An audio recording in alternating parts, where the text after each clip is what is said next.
You should've never doubted me. I'ma work to my last breath. I'ma hustle to my last breath.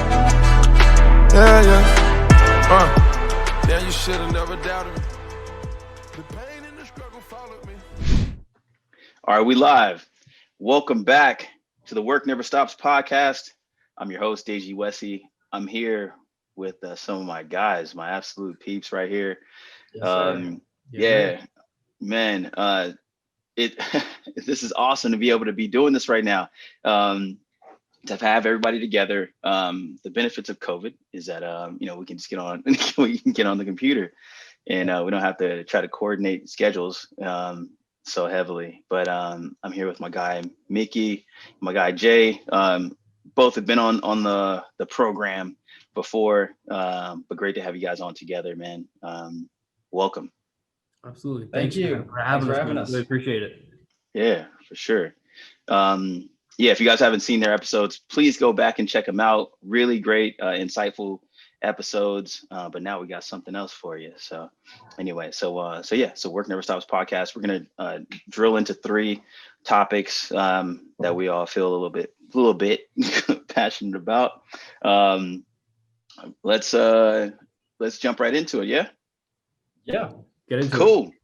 All right. So in the last week or two, our favorite president of the entire United States of America, I don't know how he made that designation, but he contracted COVID-19, and there's just been this whole media thing going on about it, the watch and everything, and then how he reacted and the medical response and the internal media communications from the White House about it. It's just been a whole ordeal. But now that I'm saying all that out in the open, it sounds like that's literally how everything he does. Like it's just a round robin of, excuse my language, but fuckery. How do you guys feel about this? You want to go ahead, Jay? Or? Yeah, sure. So I think for me, the thing that I've found most surprising is the fact that, like, from the beginning, there's just been one constant, I guess, like, misrepresentation of, I guess, what he said he was going to do and then how things end up.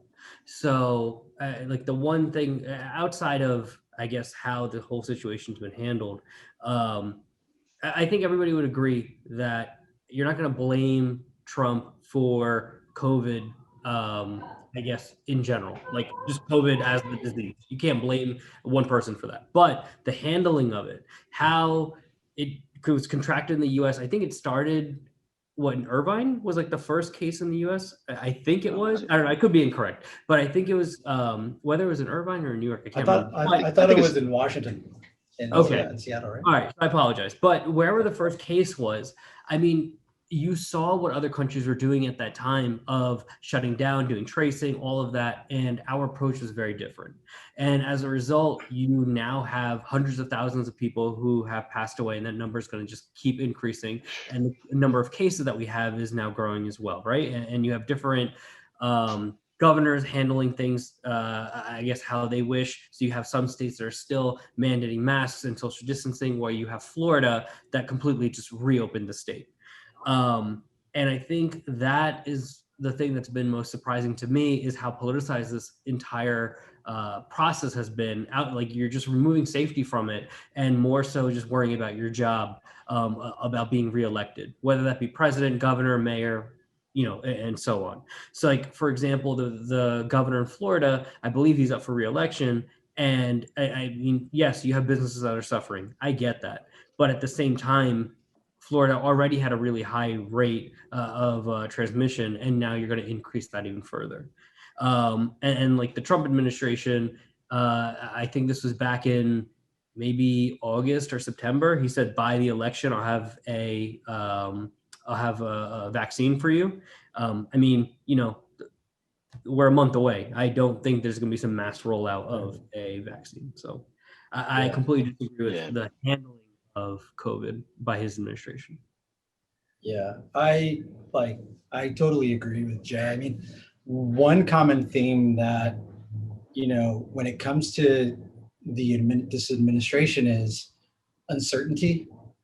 There's uncertainty in the markets. There's uncertainty on what this administration is going to do. There's this uncertainty, with my job, my company, but like no one is able to plan around this thing. And everything is so closely guarded with this administration. Information is closely guarded. You have no idea what they're planning to do. And so it's really difficult to think about the economy in a way where it's going to things are going to get better. And so I think even when I go back and think about the 2016 election, right, and how things kind of transpired, I really thought Hillary Clinton was going to win that election, and I was like, oh, wow, Donald Trump won. Like I was not certain that was going to happen. I think everything changed with this administration starting from that day. Yeah. And so it's been kind of interesting, and some reports of some financial reporting came out from banks yesterday and today in the past few days, and certain banks are doing well, but there's a lot of uncertainty there too, and they're not able to plan for 2021 and 2022. So, and then if you could talk a little bit about some of the stimulus that's being discussed in Congress, where it's like, hey, like we need $2 trillion to just keep this economy going, and without that, we're talking about real uncertainty. We're talking about maybe the economy just going south. So it's definitely, every time I think about coronavirus, this economy, this administration, the common theme is uncertainty.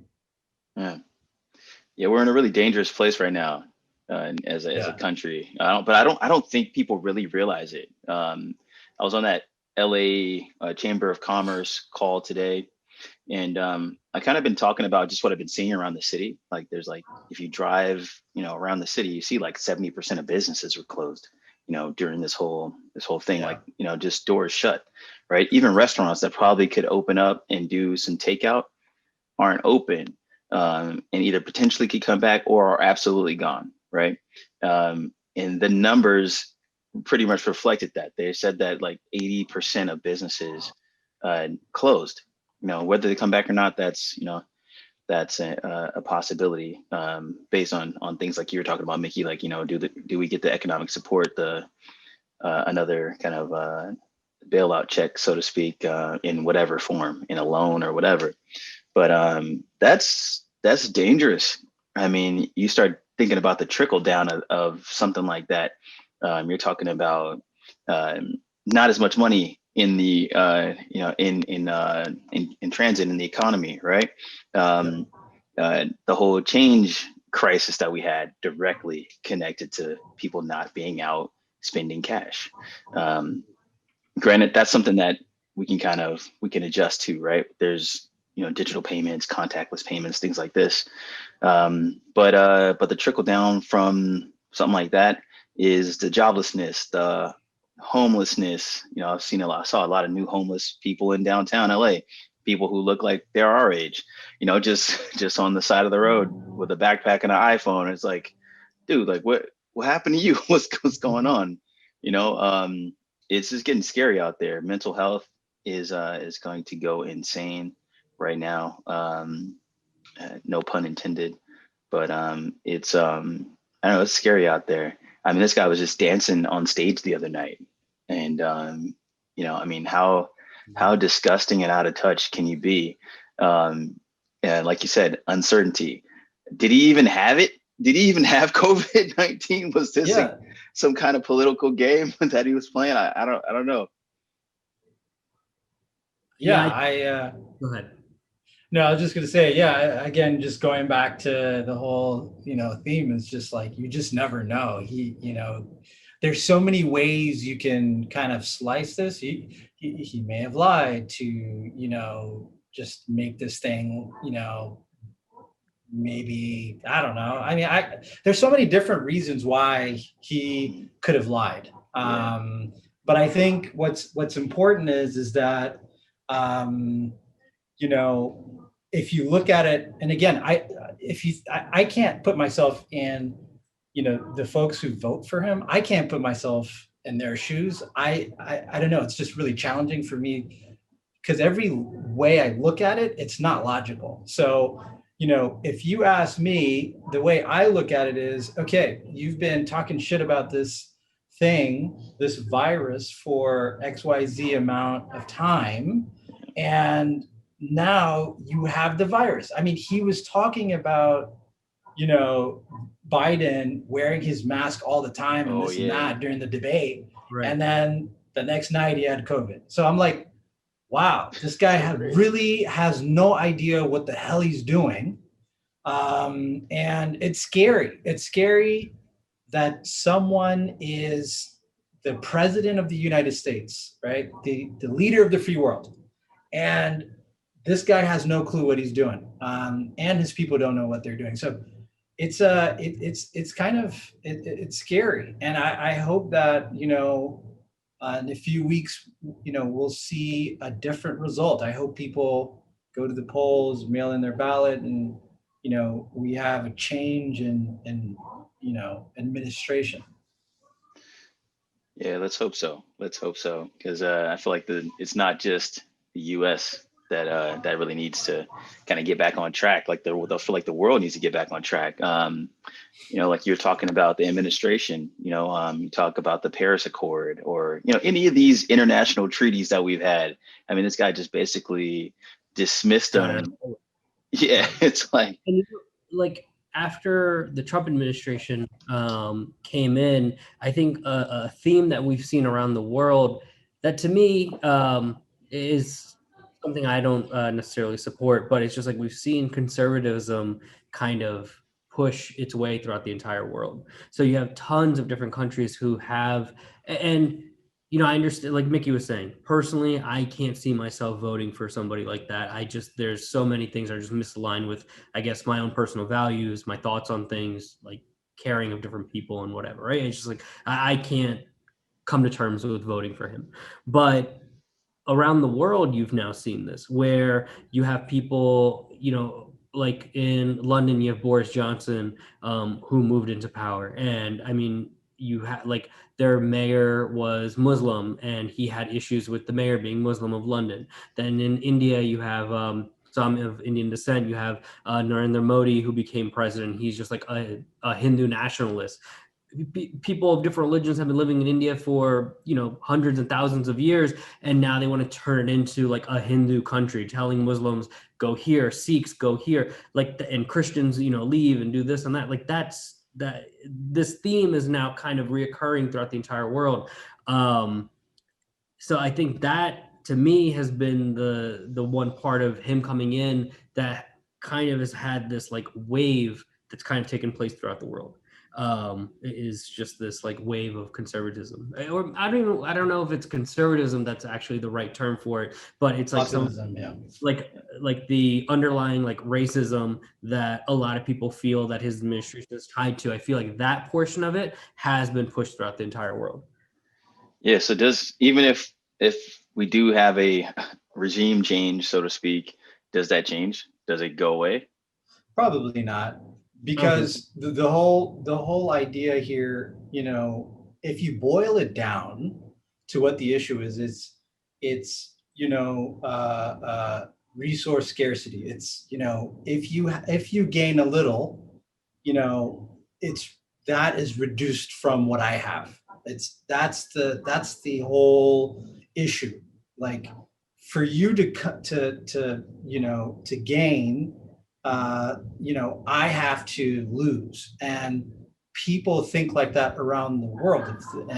If you think about all the countries, like, you know, in Europe, what's happening, and if you think about Prime Minister, I think the president of Brazil, and these strong men, you know, they're so-called strong men, and Duarte in the Philippines, and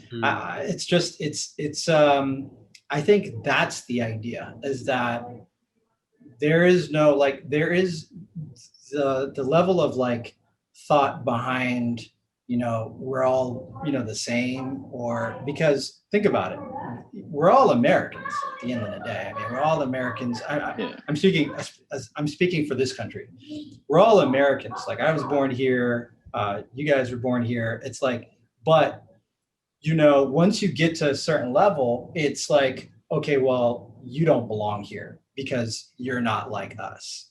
And if you keep moving up, then we have to lose. Like that that process is what's really holding us back. Yeah. And it's sad. Yeah. This reminds me of something that an experience I had in undergrad. I was on the basketball team, and then if any college basketball team, you come on and maybe there's like 3 freshmen, right? So you kind of become very close. So in my class, there was 3 freshmen. I was one of the guys, and there's another black guy and another white guy. So I mean, we're all close. We had to go through the hazing and everything together, this whole experience together, right? So it creates a bond. So I want to say it was my second year, I wanted to join a fraternity. And so I went to check out Alpha Phi Alpha, a black fraternity. And my buddy caught wind of it, right? The white guy. And I won't say his name here, but yeah, he hits me up and he wants to meet with me. And we get together and he's like, "Hey, Deji, like I thought we were, really close, man. I heard you're thinking about joining a black fraternity." And and I'm like, "Dude, what are you talking about? Like, I'm not joining a black fraternity because I don't like white people. I just want to, be proud in who I am. Like, it has nothing to do with taking away from our relationship." And I think that sentiment exists as well when you talk about Black Lives Matter or just advancement, period. For some reason, people of color or people who are trying to make a way for themselves, it challenges those in power in a way that maybe we don't see things that way. It's sad. That's something that I kind of wish that in school that was somewhat taught, or at least have deeper conversations about that. Like, if you remember our first year, our class, so for those listening, the 3 of us were in the same core. We had classes on Saturdays, and I would say probably 75% of our class were minorities or children of minorities. So there's tons of experiences there where people could learn from each other, as well as just different races learning from one another.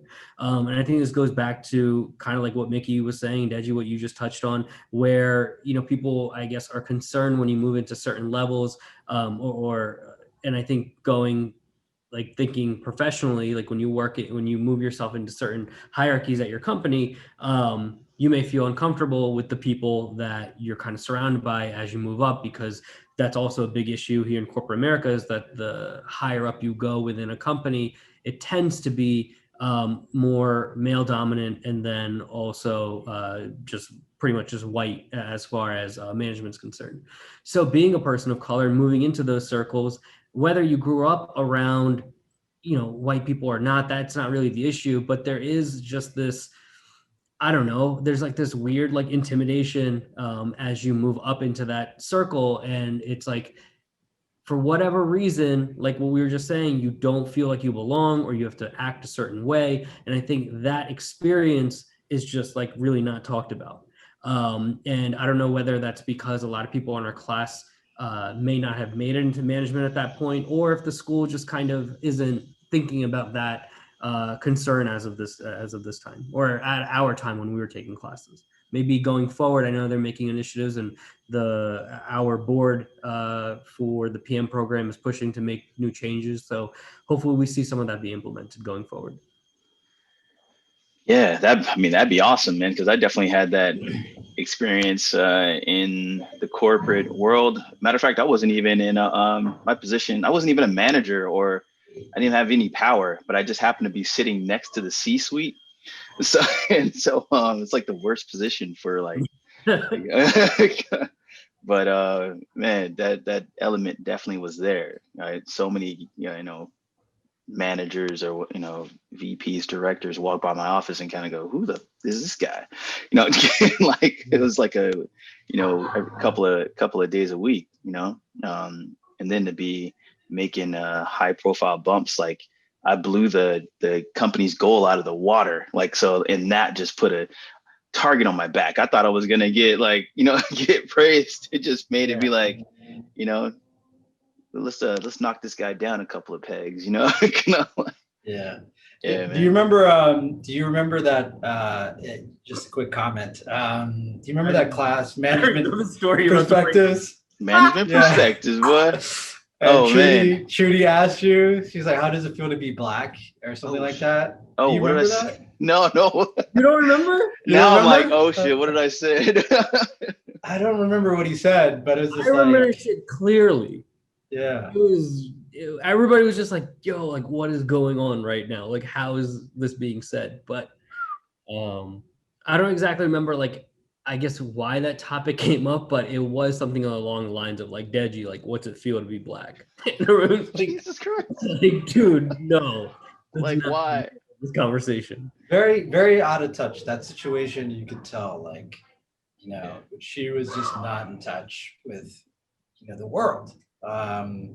And the class, especially. I feel like she asked like, who's black or something like that, or something weird like that. And it was just like, this is not really, this is weird, but anyways, I just thought that was a funny memory.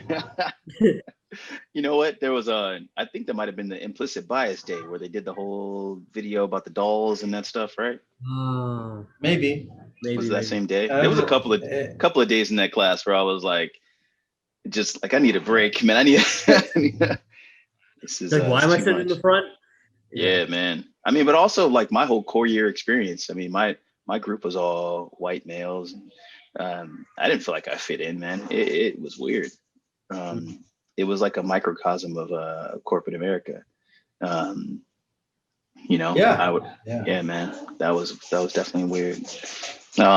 As a recruiter, one of the things that that I kind of like really focused on, I was always talk to my clients on both ends about the pay scale, the skill set, being two important things, but nothing more important than culture, right? Like being able to fit in, and being someone of color, going into those spaces, it's very hard to completely fit in those spaces, depending on what kind of company you're with. I mean, if you're in there and you're working with a bunch of baby boomers, that's a hard gap to fill, because just generationally there's already things you need to overcome, and not to mention the other kind of implicit things like that came up in that course.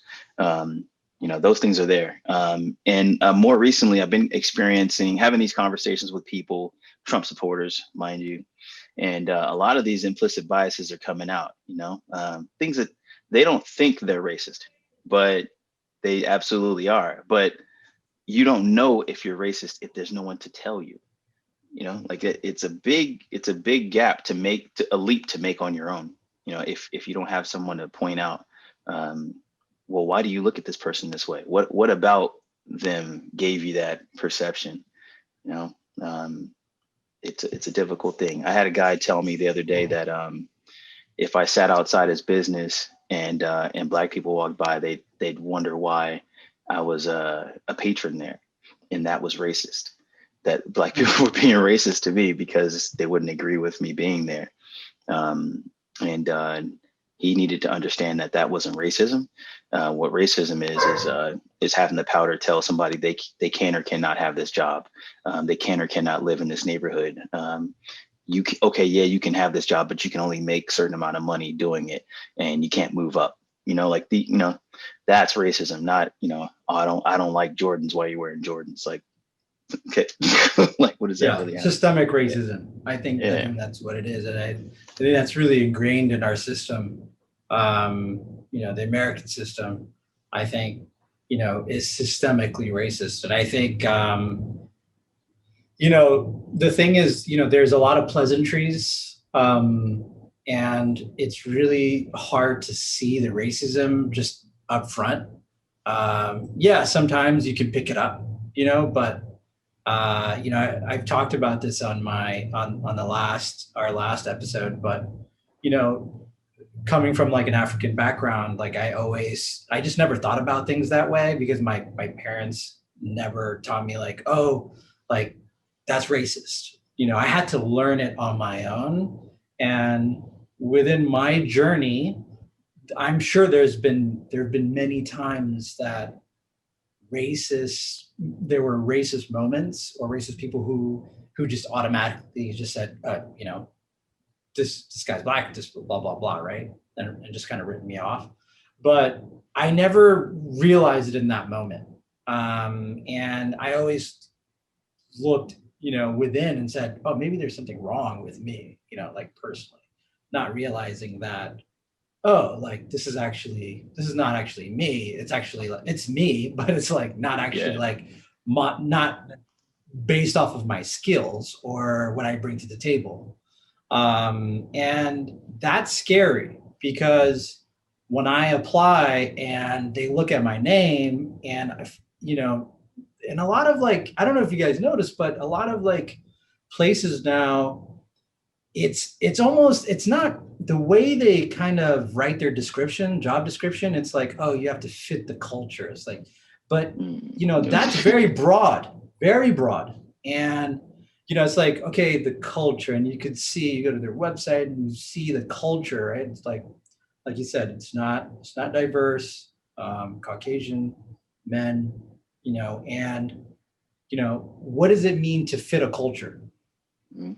Does it mean you're playing, in the middle of the day, you're playing ping pong? Is that because that's what I thought culture was, but sometimes that doesn't really mean culture. Sometimes they actually mean like, do you look like us? Do you, do you have the same connections? Are you from the same network? Did you go to the same Ivy League school? Like those are the things that I've been noticing, throughout the years. Do you like to wear polo shirts with khakis and walk around with a tiki torch?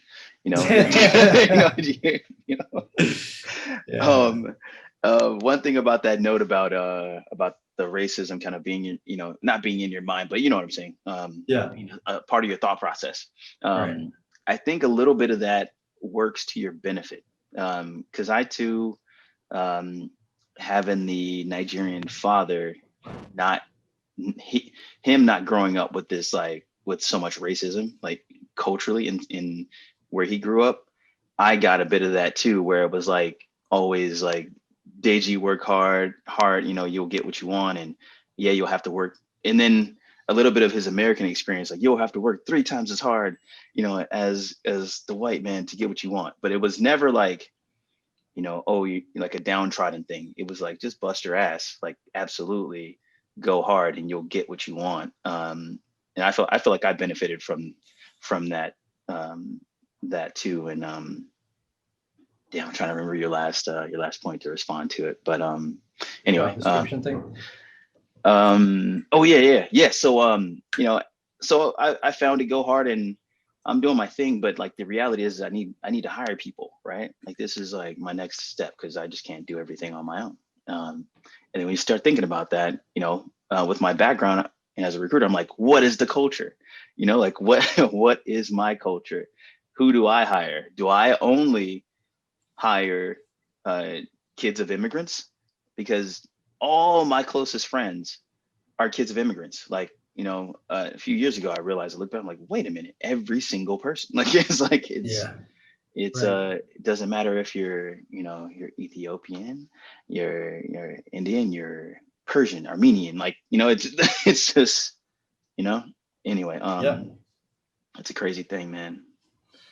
So I guess that's a question that I was going to kind of propose, and Deji just like touched on it. So Mickey, fast forward, 5 years, 10 years, whatever, you're in a management role, C-suite, and you are in charge of kind of the culture at the company. So what would you do to make it like more diverse and see it, something like where you feel more comfortable, or like what you would like to see now? Like what steps do you think should be taken at a corporate level now, or fast forward a few years and when you're in that position that you would kind of try to implement those changes? Like, how do you think about going about even doing that? So I guess I've never thought about it that way, but just, intrinsically, like I think about it in a way where I want, diversity of thought. Like I don't want people who come from, like, I'm not going to hire like 100 Ethiopians. You know what I mean? Like, it's just not happening because, for the Dinner would most be part, delicious, though. huh? I said dinner would be delicious, though. Oh yeah, we're gonna have Oh, some man. good dinner for sure. It's gonna be smell like onions and garlic and all this. But no, I think we all are probably coming from the same background, same kind of thought process. Our journeys were probably very similar, and so it's been proven in many of the business cases that we've read in business school that diversity of thought, diversity of skills can increase, business performance. Because I want to be able to talk to Jay, and I want Jay to challenge my thought. Every time I have an issue, I call Jay. I say, "Hey, what do you think about this, this, and that?" And Jay always gives me something different from someone who maybe I grew up with. Right? It's just a different thought process, and just because of our experiences. And I think I value that a lot. And if I was in a management position, I think that's what I would do. I would definitely hire people who, diversity of thought, diversity of skills, and yeah, that's kind of like how I would, proceed with that. Like the one thing that comes to mind for me, it's like I think the NFL, was running into this. Well, still has this issue where I think out of the 32 teams, I think like 2 GMs were black. So then the NFL put out a rule saying that if you could get more black people into leadership positions at these teams, you get like a draft pick for it. And people are like, is that the right way of going about it? I don't really exactly recall which round you get the pick, but that was the exchange, that if you bring more black individuals into the GM role, or I believe even like assistant GM, that the team is then rewarded by the NFL with an additional like 8th round pick or something like that. I don't know. That to me just didn't make sense, that you're being incentivized that way to bring somebody on where you obviously have tons and tons of talent. You have a history of talented individuals who played. I'm sure there's people there who have retired, who are black, who could move into leadership positions. Not saying that every single player is Right. the right person to move into leadership, but you definitely have a gigantic candidate of people that if you want to push them into starting them into management roles and groom them and move them up, I'm positive there's people out there for that. So I just don't know why it happened. Yeah, and on that topic, I don't know if you remember, this was probably like a few weeks ago, but the CEO of Wells Fargo said that we would promote black folks if he pretty much like along the lines of like our talent pool is limited of black people, and that comment that he made, he was under fire for that, because it's like there are a lot of talented minority people. There are a lot of talented people of color, and the issue is, and this is something that I don't think members of the senior management of these top companies, they don't think about, is that they're not exposed to mentorship. You're not exposing these people like someone who's Caucasian, who again goes to the best schools, has the network. We all look alike. That if you expose people of color to mentorship, to senior management, you'll get more people up there. But you have to look. If you're not looking, of course, the talent pool is going to be limited. I thought that was very interesting, and he had to retract that comment and apologize. I mean, these days you can say anything and get in trouble, but I thought that was a silly comment. I'm like, come on, man. I mean, this is Wells Fargo. This is a huge corporation. There are a lot of talented people, but you got to give them a shot. And I think the problem with Wells Fargo is the fact that, their previous CEO was let go when the whole scandal came out with, the loans that were being pushed from salespeople onto their customer base where they didn't sign up for it, but there's incentives for you as a salesperson to sign, Deji up for like a credit card, and then next month I'm going to cancel it and whatever, but I still ran his credit without his permission and created the account, and therefore I got my bonus, and just kind of trickled around the entire company. That culture is kind of very instilled at Wells Fargo, and I think the fact that this person that they chose as CEO after the first one got fired, I don't recall his name, but then they brought this person on. I mean, personally, I think the issue with Wells Fargo is their actual executive board. Because the board is the one who selected that person to be CEO. Right. And you go through this entire candidate of people, I'm sure they look, worldwide at all these bank execs at every single bank you could think of. This is the person they landed on, and a few months later, he makes this comment. So going back to what we were saying before, trying to change that culture and what that culture is instilled within that corporation, it kind of starts at the top, and you could kind of tell that toxic environment is kind of starting at the top. Yeah, it trickles down. That's for sure. Attitude reflects leadership. Yeah, I think these conflicts. I think they're an opportunity. I do think that cancel culture needs to be canceled.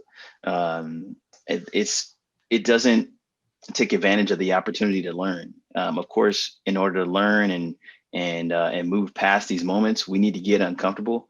And unfortunately, a lot of people aren't okay with that. They're not comfortable being uncomfortable. But there is absolute benefit to it, to having that uncomfortable situation and kind of talking through it and realizing where the other side is coming from. Unfortunately, we have done away with discourse in this country, which is obvious by the complete polar, way of thinking that we have these days. There's no real moments of discussion and kind of really trying to figure out where the other person is coming from, or really hearing them out. Most of the time people are just waiting to speak, which sucks. Yeah, it does. Even if you think about, just like you said, where we are in this country, the polarization of politics, I think it's because we don't talk to each other. We don't.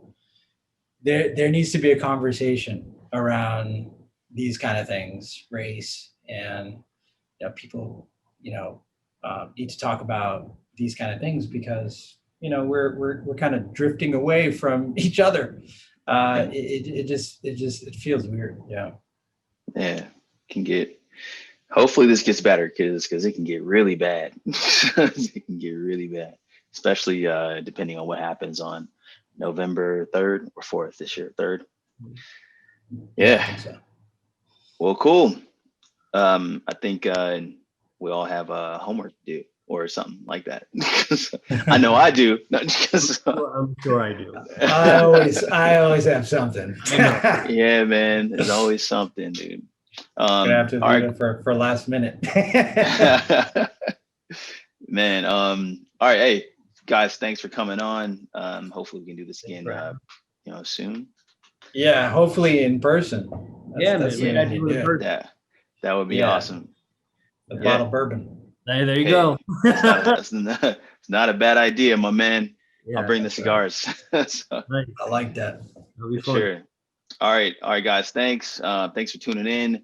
We'll catch you next time. WNS Podcast. Work never stops. Neither should you.